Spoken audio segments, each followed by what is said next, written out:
Hello friends. హే WhatsApp. రోజు వాడిన పదాలే వాడి వాడి విసుకొస్తుంది మిలి. కొత్తగా ఏమైనా సజెస్ట్ చేస్తావేంటి? కత్తి లాంటి 2 వర్డ్స్ ఉన్నాయి. కక్కేమంటావేటి? Yes yes please help me out. అన్యమసేయో కంసామ్నిదా. మళ్ళీ కొరియనా? ఎస్, కొత్త వెబ్ సిరీస్ లో క్యాచ్ చేశాను. నీకు 1000 సార్లు చెప్పాను, రాత్రిపూట అంతా కొరివి దయ్యంలా కూర్చొని ఆ కొరియా సిరీస్ చూడకుండా 4 ముక్కలు ఇంగ్లీష్ నేర్చుకుంటే చైల్డ్ ఆర్టిస్ట్ గా నీ లైఫ్ ఎప్పుడో సెటిల్ అయి ఉండేది. నీకో 1,00,000 సార్లు చెప్పాను, ఈ ఇంగ్లీష్ వీడియోలు నమ్ముకోకుండా నా కొంపలో కుంపటి ప్రోగ్రామ్ లో అసిస్టెంట్ గా పనిచేస్తే నీ లైఫ్ కూడా ఎప్పుడో సెటిల్ అయిపోయింది.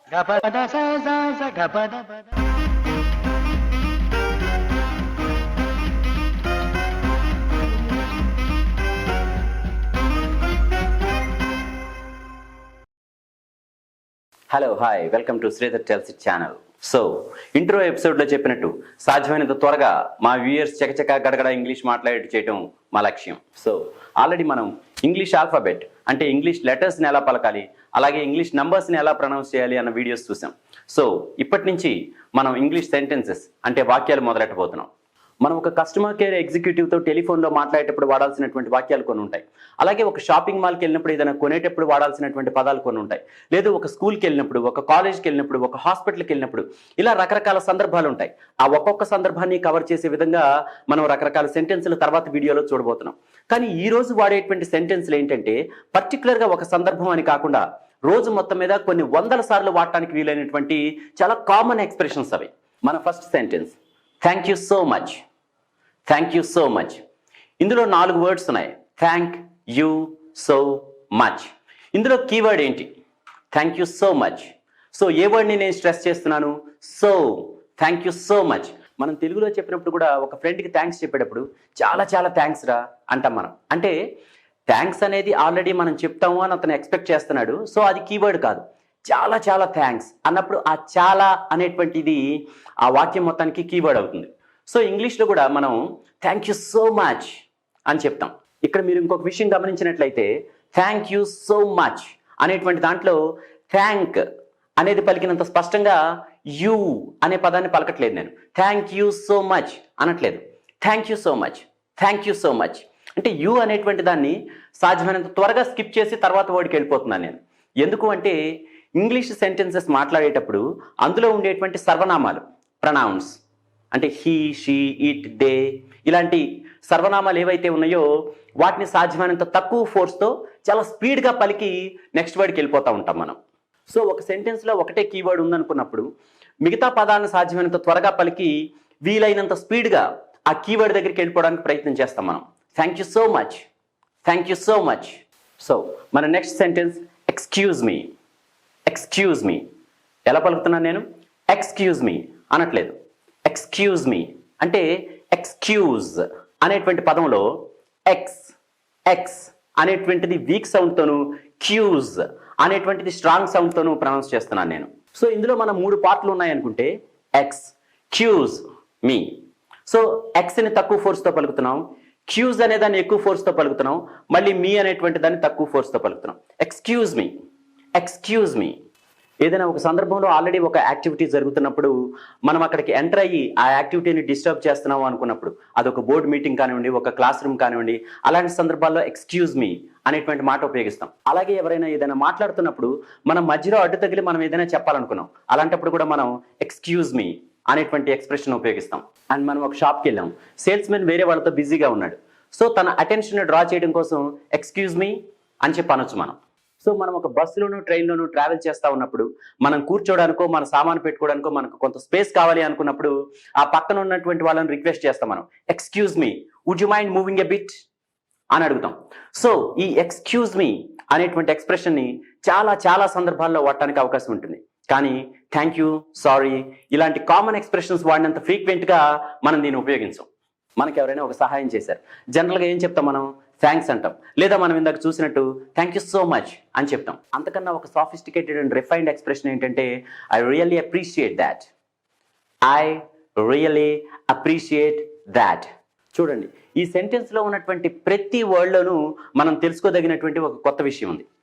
ఐ రియల్లీ, రియల్లీ రియల్లీ అని లీ కింద లావు తీర్చి పలకూడదు మనం. ఎందుకంటే ఇంగ్లీష్ వాళ్ళు పక్కనే 2 ఎల్ లెటర్స్ వచ్చినా, పక్కనే 2 ఆర్ లెటర్స్ వచ్చినా, ఏ 2 లెటర్స్ పక్కన వచ్చినా సరే మనకలాగా ఆ అక్షరం కింద అదే ఒత్తు పెట్టి నొక్కి పలకటం అనేటువంటిది చేయరు. ఇంకా సూటిగా చెప్పాలంటే ఇంగ్లీష్లో ద్విత్వాక్షరాలు అనేవి లేవు. అక్క, అమ్మ, నాన్న, వీటిలో ఏ అక్షరానికి అదే ఒత్తు ఎలాగైతే వస్తుందో ఈ రకంగా నొక్కి పలికేటువంటి సంస్కృతి ఇంగ్లీష్ భాషలో లేదు. సో మనం రియల్లీ అనకుండా ఏమంటాం? Really, really. And coming to the next word, appreciate. Appreciate ఏమంటున్నాను నేను? అప్రిషియేట్ అనడం లేదు, అప్రిషియేట్, అప్రిషియేట్. సో ఈ స్ట్రెస్ అనేది స్టార్టింగ్లో ఉన్నటువంటి ఏ తర్వాత పి దగ్గర మొదలవుతుంది. Appreciate, appreciate. మనం ఇందాకే చెప్పుకున్నాం, ఇంగ్లీష్లో ప్రతి వర్డ్కి ఎక్కడో ఒక చోట మనం నొక్కి పలకాల్సినటువంటి స్ట్రెస్ పాయింట్ అనేది ఒకటి ఉంటుంది. కొన్ని సందర్భాల్లో అది వర్డ్ మొదట్లో ఉండొచ్చు, మధ్యలో ఉండొచ్చు, ఆ తర్వాత అయినా ఉండొచ్చు. సో అప్రిషియేట్ అనే పదం తీసుకుంటే ఈ స్పెల్లింగ్ స్టార్టింగ్లో ఉన్నటువంటి ఏ ఏదైతే ఉందో ఆ తర్వాత వచ్చేటువంటి పి దగ్గర దీనికి స్ట్రెస్ పాయింట్ ఉంది. అంటే ఆ స్ట్రెస్ పాయింట్కి ముందున్నటువంటి దాన్ని చాలా వీక్ సౌండ్తో పలుకుతాం. ఆ స్ట్రెస్ దగ్గర నుంచి మనం స్ట్రాంగ్గా నొక్కి పలుకుతాం అనమాట. Appreciate. And the next word that. That that అని పలుకుతాం మనం జనరల్గా దీన్ని. కానీ ఇంగ్లీష్ వాడు దీన్ని 2 రకాలుగా పలుకుతారు. ఒకటి ఏంటంటే దట్, అండ్ రెండోది దాట్. దాట్ అది అనేటువంటి అర్థంలో దట్ని ఎప్పుడు ఉపయోగించినా సరే దాన్ని దాట్, దాట్ అని చెప్పి కొంచెం లెంత్ ఎక్కువ ఉండేలాగా స్ట్రాంగ్గా ఫోర్స్తో నొక్కి పలకాలి. అలా కాకుండా ఈ దట్ అనేటువంటి పదం 2 సెంటెన్స్ని కలపడానికి కంజంక్షన్ లాగా ఉపయోగపడింది అనుకోండి.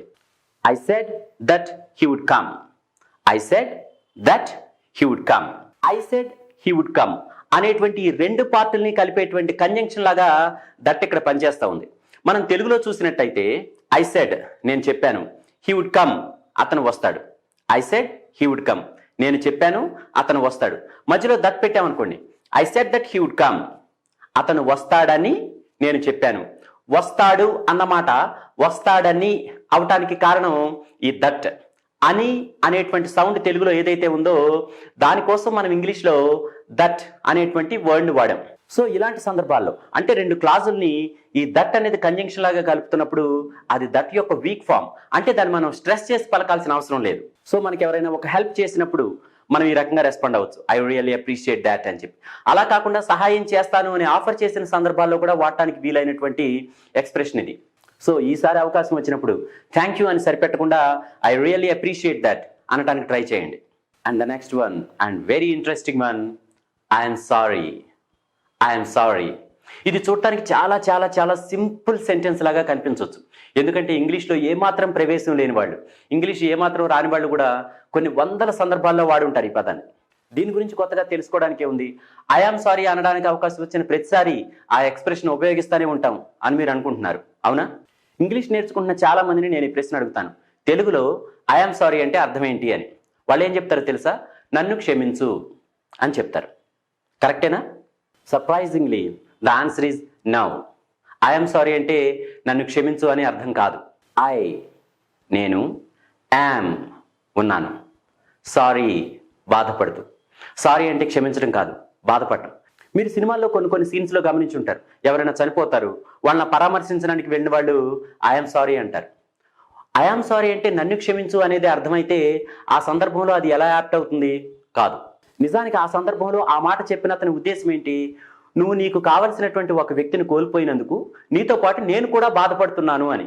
అంతేగాని ఈ దురదృష్టకరమైనటువంటి ఘటన జరగడంలో నా బాధ్యత కూడా ఉంది, నన్ను క్షమించు అనే అర్థం ఎలా అవుతుంది చెప్పండి? మన వల్ల ఎదుటి వాళ్ళకి ఏదైనా ఇబ్బంది కలిగినప్పుడు, ఏదైనా ఒక నష్టం కలిగినప్పుడు మనం ఐఎమ్ సారీ అనేటువంటి ఎక్స్ప్రెషన్ ఉపయోగిస్తూ ఉంటాం. అంటే దాని అర్థం నా వల్ల నువ్వు నష్టపోయావు కాబట్టి నువ్వు నన్ను క్షమించు అని కాదు. నా వల్ల నీకు కలిగిన ఇబ్బందికి, నీకు కలిగిన అసౌకర్యానికి నేను బాధపడుతున్నాను అని మాత్రమే దాని అర్థం. సో ఈసారి ఐఎమ్ సారీ అని చెప్పేటప్పుడు దాని అర్థం నన్ను క్షమించు అని కాదు, నేను బాధపడుతున్నాను అని మాత్రమే అని గుర్తుపెట్టుకోండి. అండ్ ఐఆమ్ సారీ అనకుండా I'm sorry, I'm sorry, I'm sorry అని చెప్పండి. And the next one, what do you think?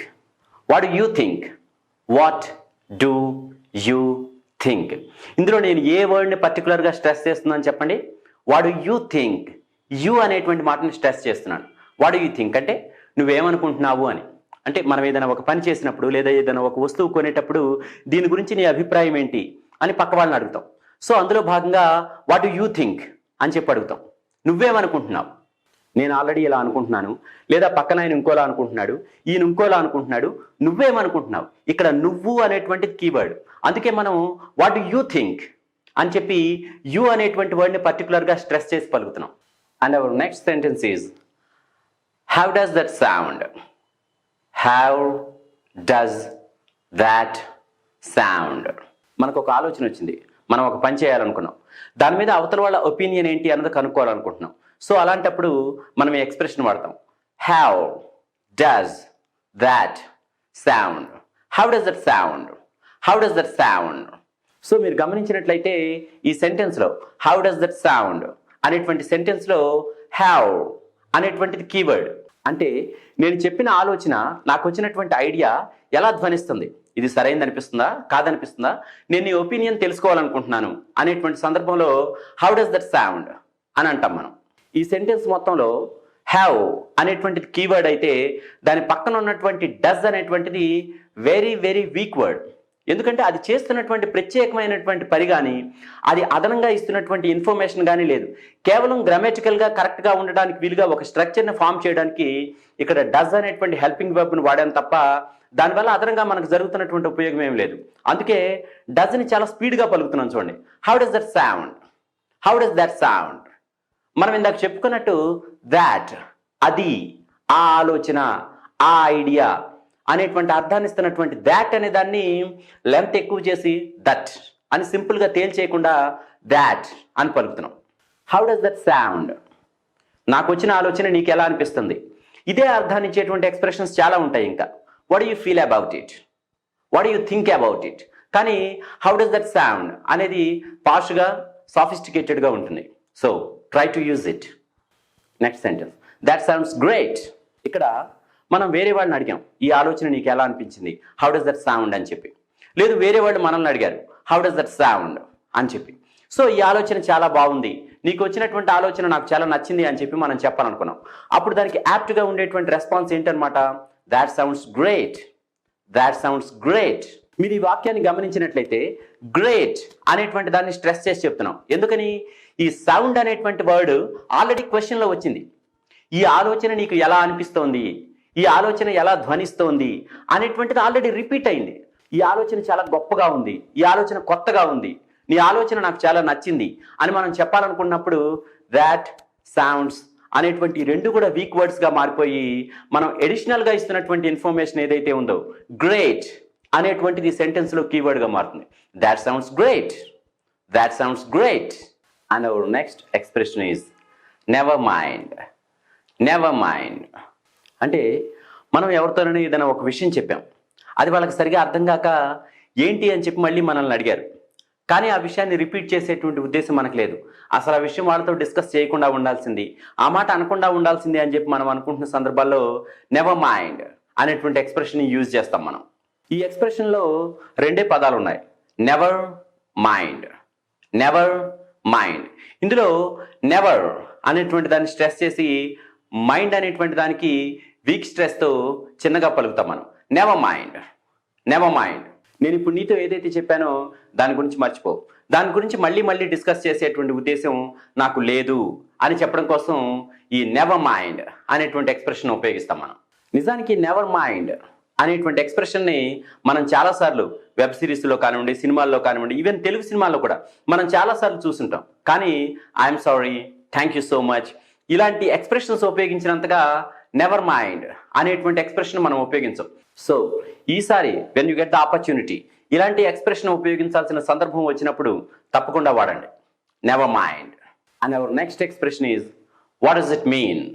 What does it mean, what does it mean, what does it mean. 4 words ఉన్నాయి ఈ ఎక్స్ప్రెషన్లో. What does it mean. So దేన్ని stress చేసి పలుకుతున్నాం, what does it mean. Mean అనేటువంటి దాన్ని stress చేసి పలుకుతున్నాం. అంటే ఈ టోటల్ సెంటెన్స్లో కీవర్డ్ ఏదనమాట, మీన్. మీన్ అనేటువంటిది కీవర్డ్. ఎందుకని, నువ్వేం చెప్తున్నావో దాంతో నేను ఏకీభవించట్లేదా, నువ్వేం చెప్తున్నావో అది నాకు అర్థం కావట్లేదా, నువ్వేం చెప్తున్నావో దాన్ని నేను ఖండించాలనుకుంటున్నానా. సో ఈ టోటల్ సెంటెన్స్లో మనకి కావలసినటువంటి ఇన్ఫర్మేషన్ ఇస్తున్నటువంటి వెయిట్ ఉన్నటువంటి వర్డ్ ఏదైనా ఉంది అంటే అది మీన్. అందుకే what is it, what is it ముందున్నటువంటి మూడు పదాలని వాట్, డస్, ఇట్ అనేటువంటి మూడు పదాలని చాలా స్పీడ్గా పలికేస్తాం మనం, వాట్ ఇస్ ఇట్. కానీ ఆ చివర ఉన్నటువంటి మీన్ అనేటువంటి దాని మీద ఒక ఎక్స్ట్రా ఎంఫసిస్, ఒక ఎక్స్ట్రా ఫోర్స్ ఉపయోగించి వాట్ ఇస్ ఇట్ మీన్, నువ్వు చెప్పేది నాకు అర్థం కావట్లేదు, లేదా నువ్వు చెప్పేదాంతో నేను ఏకీభవించట్లేదు, నువ్వు చెప్పేది చాలా మీనింగ్లెస్గా ఉంది అని మనం ఎదుటి వాళ్ళతో అనాల్సినటువంటి సందర్భంలో we can use what is it mean, what is it mean. And the next one, how do you spell that, how do you spell that అంటే మనం ఏదైనా ఒక కొత్త పదాన్ని, ఎదుటి వాళ్ళకి పరిచయం లేని పదాన్ని, అది మన పేరు కావచ్చు, మన స్ట్రీట్ అడ్రస్ కావచ్చు, మనం ఉండేటువంటి ఊరి పేరు కావచ్చు, చెప్పినప్పుడు అది వాళ్ళకి పరిచయం లేని, అది వాళ్ళకి ఫెమిలియర్ కాని వర్డ్ అయినప్పుడు వాళ్ళు మనల్ని ఏమని అడుగుతారు, how do you spell that, దాని స్పెల్లింగ్ నువ్వు ఎలా రాస్తావు అని మనల్ని అడుగుతారు. అలా అడగడం కోసం ఇంగ్లీష్లో how do you spell that, how do you spell that అని అడుగుతారు. సో దానికి మనం ఎలా రెస్పాండ్ అవుతాం, మనం చెప్పదలుచుకున్న పేరు, వర్డ్ ఏదైతే ఉందో అందులో ఉన్నటువంటి లెటర్స్ని ఒక కరెక్ట్ ప్రొనౌన్సియేషన్తో ఒక్కొక్క లెటర్కి గ్యాప్ ఇచ్చి పలుకుతాం మనం. ఉదాహరణకి వాట్స్ యువర్ నేమ్ అని ఎవరైనా నన్ను అడిగినప్పుడు శ్రీధర్ అని చెప్పాను.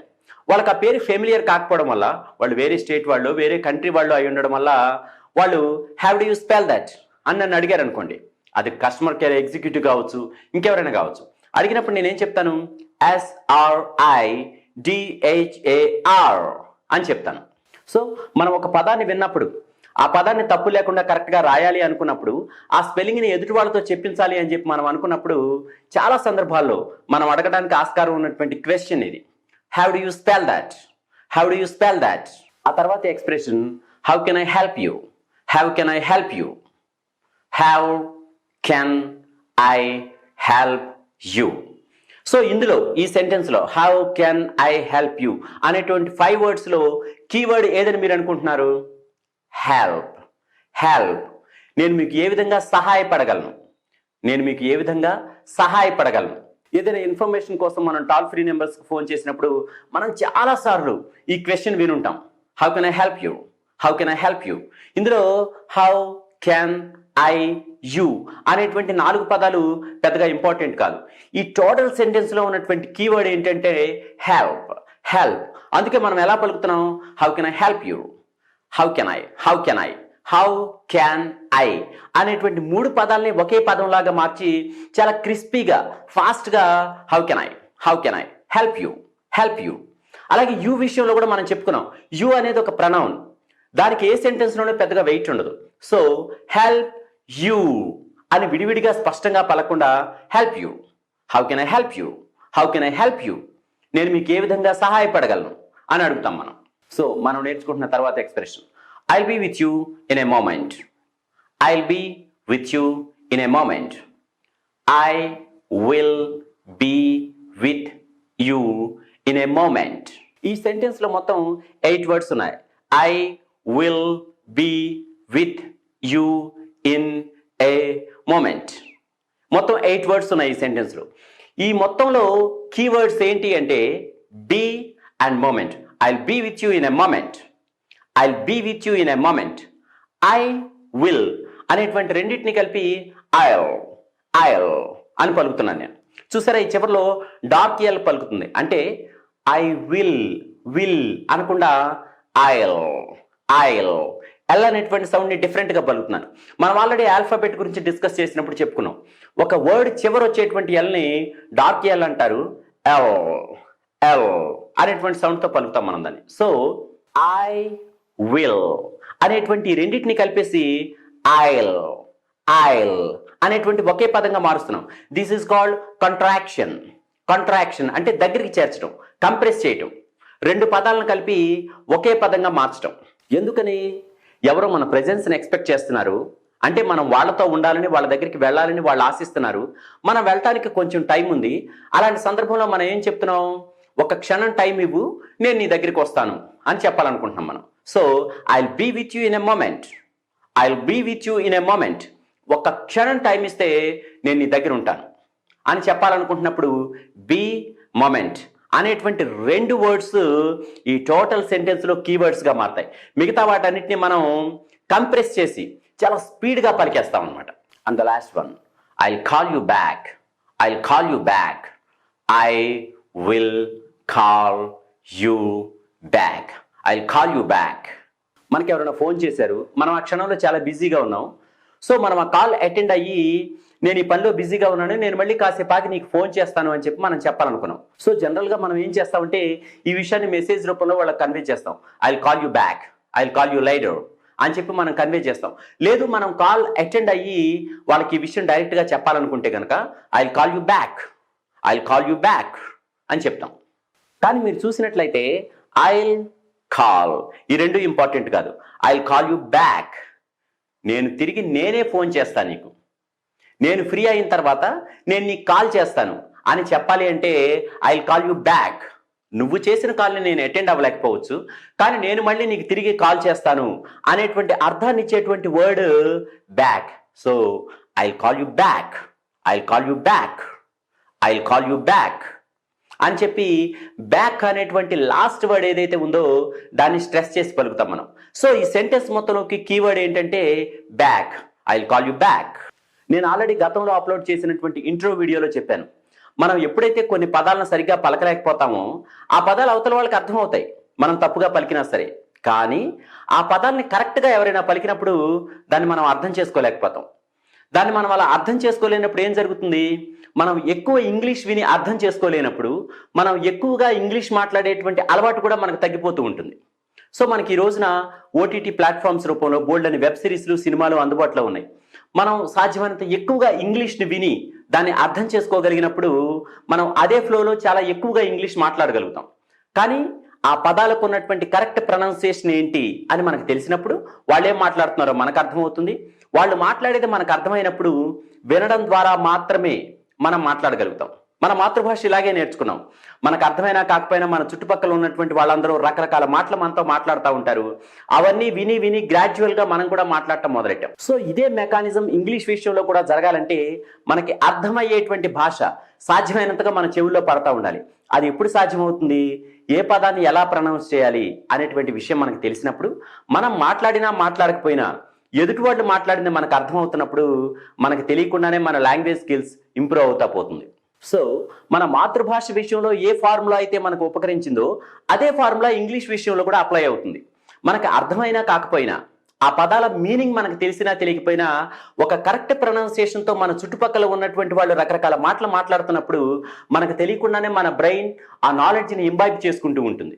కానీ ఇక్కడ ఒక ఇంపార్టెంట్ పాయింట్ ఏంటంటే ఆ భాష మనకి అర్థం అవుతుందా లేదా అన్నదానికన్నా కూడా మన చెవిలో పడుతున్నటువంటి లాంగ్వేజ్ ఏదైతే ఉందో అది కరెక్ట్ ప్రొనౌన్సియేషన్తో ఉందా లేదా అన్నది ఇంపార్టెంట్. ఎందుకంటే ఆ పదాలను పదే పదే వినగా వినగా మనం అలాంటి పదాలు లేదా వాక్యాలు ఎక్కడ వచ్చినా సరే వాటిని ఐడెంటిఫై చేయగలుగుతాం. అలాంటి వాటిని మనం రిపీటెడ్గా విన్నప్పుడు మనకు తెలియకుండానే మనం కూడా వాటిని ఉపయోగిస్తూ ఉంటాం. సో ఇందుకోసం కావాల్సింది ఏంటి అంటే కరెక్ట్ ప్రొనౌన్సియేషన్తో మనం ఏ పదం నేర్చుకుంటున్నా, మనం ఏ వాక్యం పలుకుతున్నా సరే దాన్ని నేటివ్ స్పీకర్స్ అంటే ఇంగ్లీష్ మాతృభాషగా ఉన్నటువంటి వాళ్ళు ఎలా పలుకుతారో అలాగే పలకటానికి ప్రయత్నం చేసినప్పుడు మనం వెబ్ సిరీస్లు కానివ్వండి, హాలీవుడ్ సినిమాలను కానివ్వండి అర్థం చేసుకోగలుగుతాం.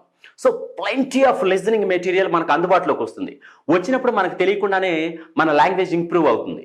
అందుకే నేను పదే పదే నా స్టూడెంట్స్ కూడా ఏం చెప్తానంటే మనకు తెలిసినవి తక్కువ పదాలైనా సరే, మనం ఉపయోగించగలిగినవి, మనం కాన్ఫిడెంట్గా ఉపయోగించగలిగినవి తక్కువ ఎక్స్ప్రెషన్స్ అయినా సరే వాటిని కరెక్ట్ ప్రొనౌన్సియేషన్తో పలుకుతా ఉన్నప్పుడు మనకు తెలియకుండానే మనం ఉపయోగించే పదాల సంఖ్య, మనం ఉపయోగించే ఇంగ్లీష్ వాక్యాల సంఖ్య గ్రాడ్యువల్గా పెరుగుతూ పోతుంది.